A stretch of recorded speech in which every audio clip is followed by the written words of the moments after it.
everyone, and welcome back to Fantasy Friday. So, last week here we read chapter number 11 of The Golden Compass. And in that chapter, we ended up getting Yorick Burnison on our team.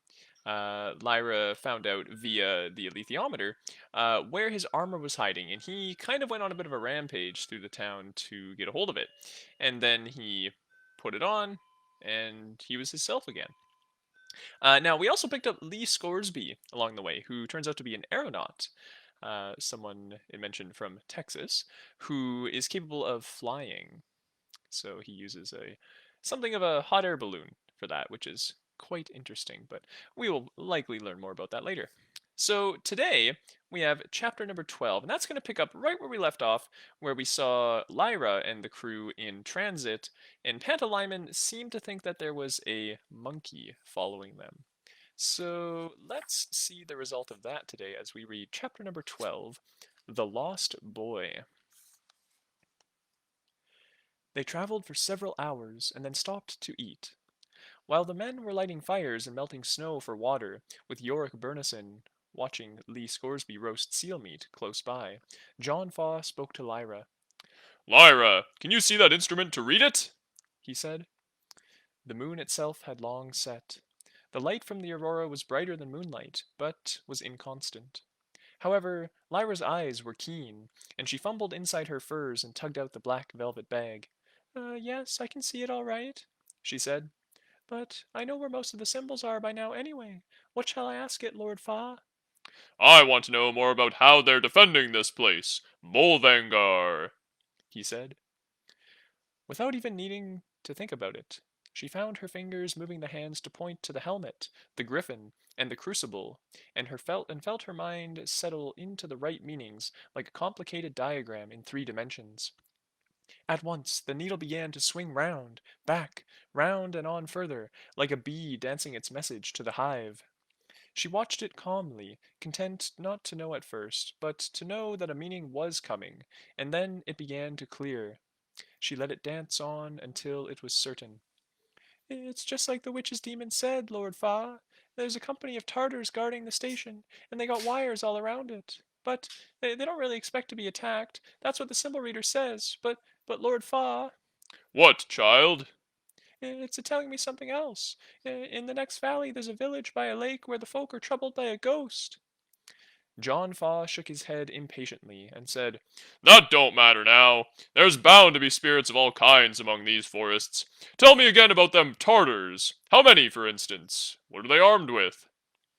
Lyra dutifully asked and reported the answer.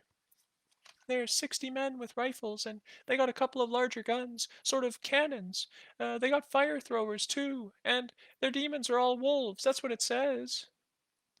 That caused a stir among the older Egyptians, those who had campaigned before. The Sibersk regions have wolf demons, Said one. John Faw said, I never met fiercer. We shall have to fight like tigers. And consult the bear. He's a shrewd warrior, that one. Lyra was impatient and said, But, Lord Fa, this ghost! I think it's the ghost of one of the kids. Well, even if it is, Lyra, I don't know what anyone could do about it. 60 Sibirsk riflemen and fire throwers. Mr. Scoresby, step over here if you would for a moment. While the aeronaut came to the sledge, Lyra slipped away and spoke to the bear. Yorick, have you traveled this way before? Once. He said in that deep, flat voice. There's a village near, isn't there? Over the ridge. He said, looking up through the sparse trees. Is it far? For you or for me? For me, she said. Too far. Not at all far for me. How long would it take you to get there then? I could be there and back 3 times by next moonrise. Because Yorick, listen, I got this symbol reader that tells me things, you see? And it's told me that there's something important I gotta do over in that village, and Lord Fa won't let me go there. He just wants to get on quick, and I know that's important too, but unless I go and find out what it is, we might not know what the gobblers are really doing. The bear said nothing. He was sitting up like a human, his great paws folded in his lap, his dark eyes looking into hers down the length of his muzzle. He knew she wanted something. Pantalaimon spoke. Can you take us there and catch up with the sledges later on? I could, but I have given my word to Lord Fa to obey him, not anyone else. What if I got his permission? Said Lyra. Then, yes. She turned and ran back through the snow. Lord Fa, if Yorick Burnison takes me over the ridge to the village, we can find out whatever it is, and then catch the sledges up further on. He knows the route, she urged. And I wouldn't ask, except it's like what I did before, Fardocorum, you remember, with that chameleon? I didn't understand it then, but it was true, and we found out soon after. I got the same feeling now. I can't understand properly what it's saying, only I know that it's important. And Yorick Burnison knows the way. He says he could get there and back 3 times by next moonrise, and I couldn't be safer than I'd be with him, could I? But he won't go without he gets Lord Faw's permission. There was a silence. Fardocorum sighed. John Faw was frowning, and his mouth inside the fur hood was set grimly. But before he could speak, the aeronaut put in, Lord Five, York Burnison takes a little girl. She'll be as safe as if she was here with us. All bears are true, but I've known York Burnison for years, and nothing under the sky'll make him break his word. Give him the charge to take care of her, and he'll do it, make no mistake. As for speed, he can lope for hours without tiring. But why should not some men go with her? Said John Faw. Well, they would have to walk, Lyra pointed out, because you couldn't run a sledge over that ridge. Yorick Burnison can go faster than any man over that sort of country, and I'm light enough so he won't be slowed down.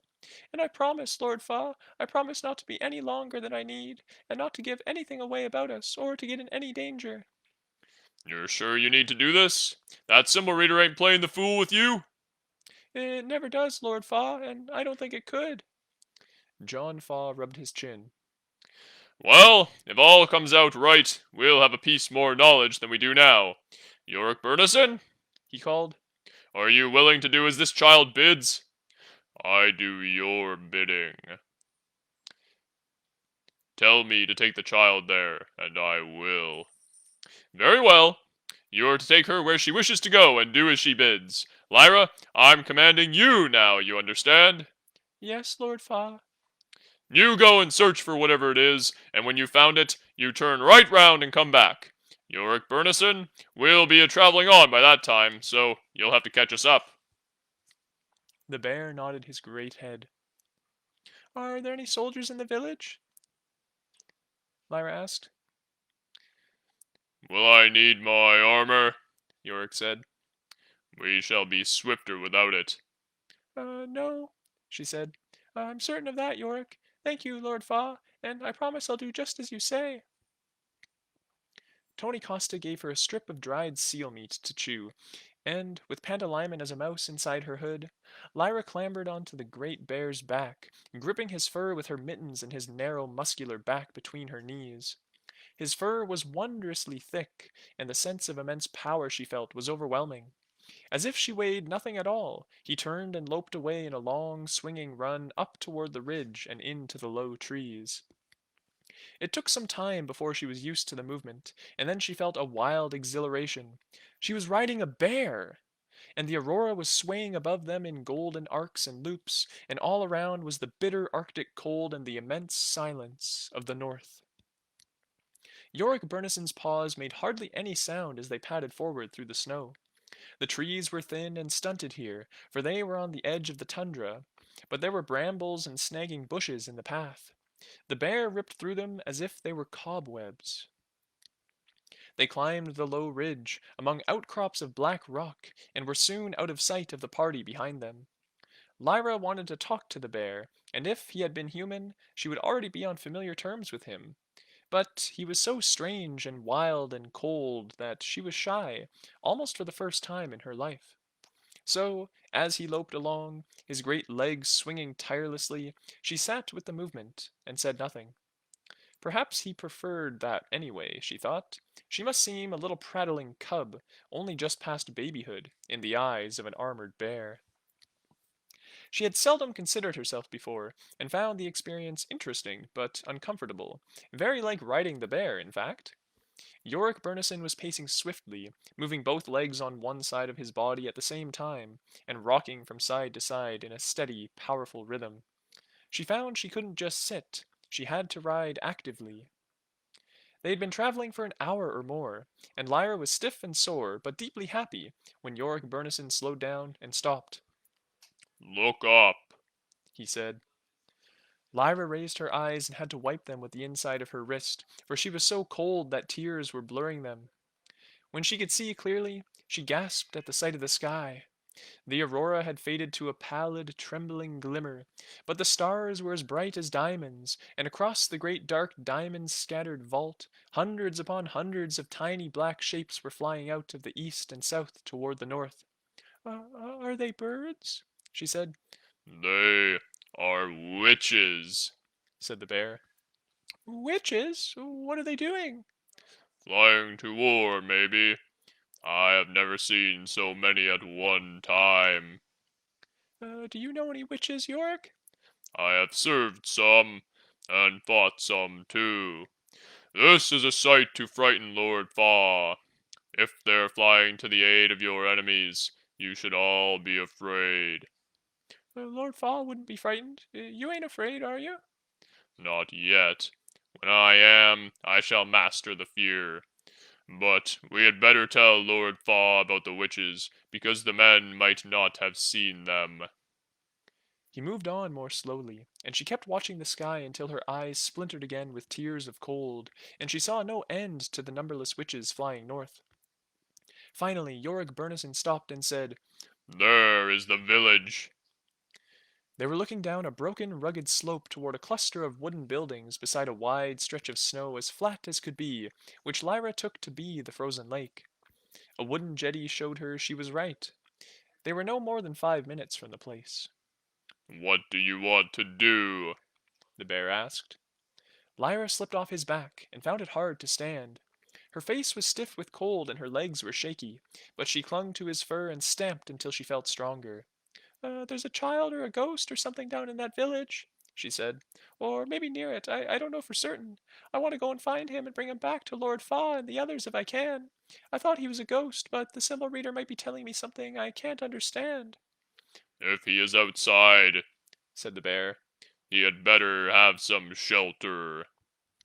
I don't think he's dead, said Lyra, but she was far from sure. The alethiometer had indicated something uncanny and unnatural, which was alarming. But who was she? Lord Asriel's daughter. And who was under her command? A mighty bear. How could she possibly show any fear? Let's just go and look, she said.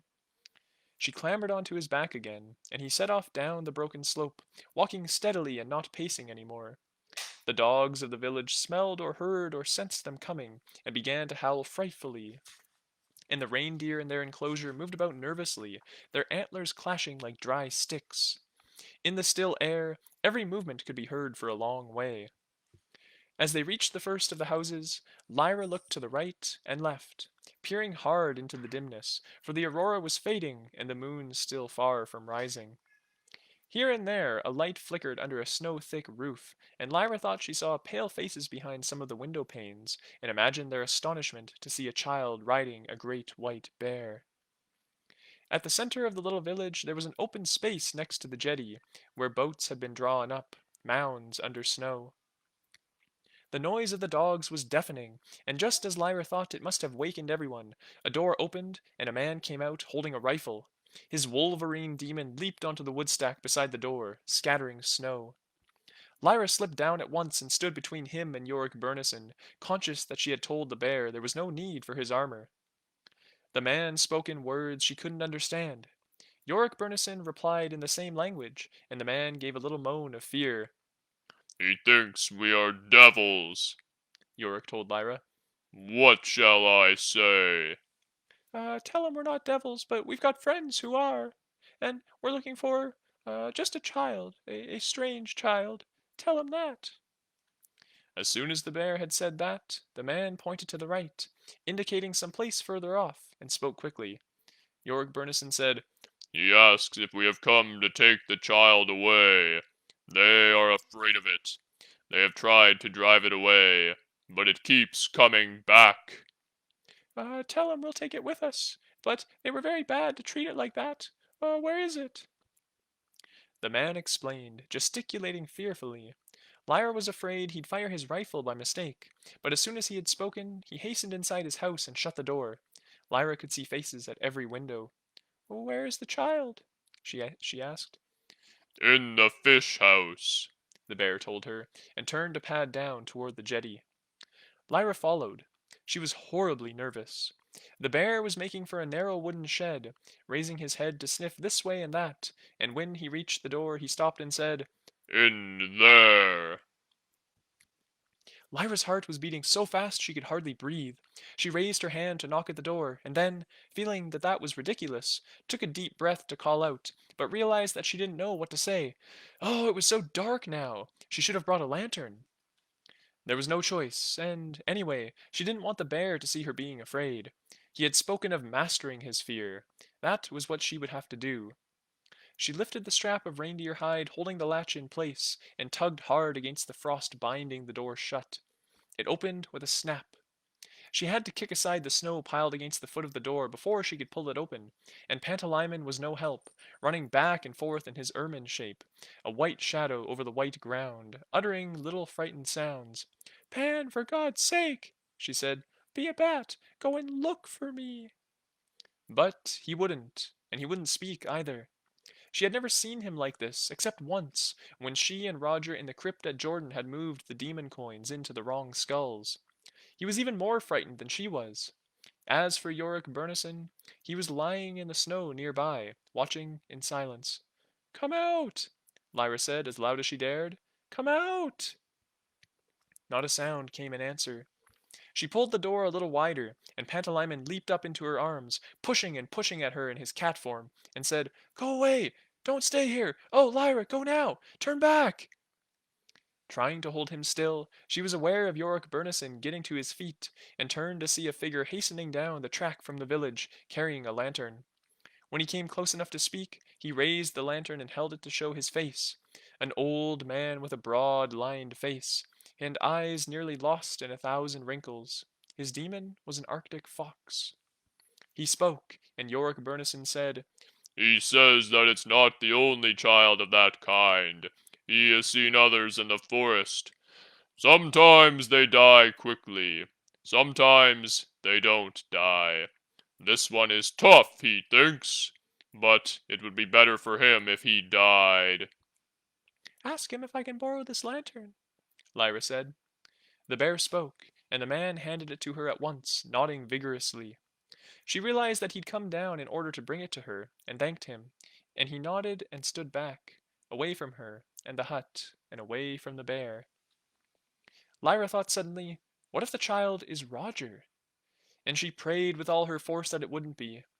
Pantalaimon was clinging to her, an ermine again, his little claws hooked deep into her anorak. She lifted the lantern high and took a step into the shed, and then she saw what it was that the oblation board was doing, and what was the nature of the sacrifice the children were having to make. The little boy was huddled against the wood drying rack where hung row upon row of gutted fish, all as stiff as boards. He was clutching a piece of fish to him as Lyra was clutching Pantalaimon with her left hand, hard against her heart. But that was all he had, a piece of dried fish, because he had no demon at all. The gobblers had cut it away. That was intercision, and that was a severed child. And that is the end of chapter number 12. So, just a short little one today, but very important. Because we saw Lyra read into the alethiometer and find out that something was going on in that little village. So she went to go check it out with Yorick and talk to the man who did not speak the same language as her. Fortunately, Yorick spoke the tongue and was able to communicate. And then they found this lost boy. Uh, Lyra is desperately hoping it's not Roger. Perhaps it is, perhaps it isn't. We'll have to find out. And he doesn't have a demon. His demon has been cut away from him, so he's just a trembling little mess holding a fish, wishing it were his demon.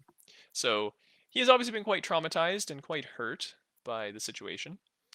And yeah, kind of a brutal scenario. So make sure you stay tuned next week so we can find out who the boy is and what these effects are of him having his demon cut away. And we'll have to try to think about why the oblation board is doing this. So keep all that in mind and enjoy your weekend. I look forward to seeing you again next week. Bye now.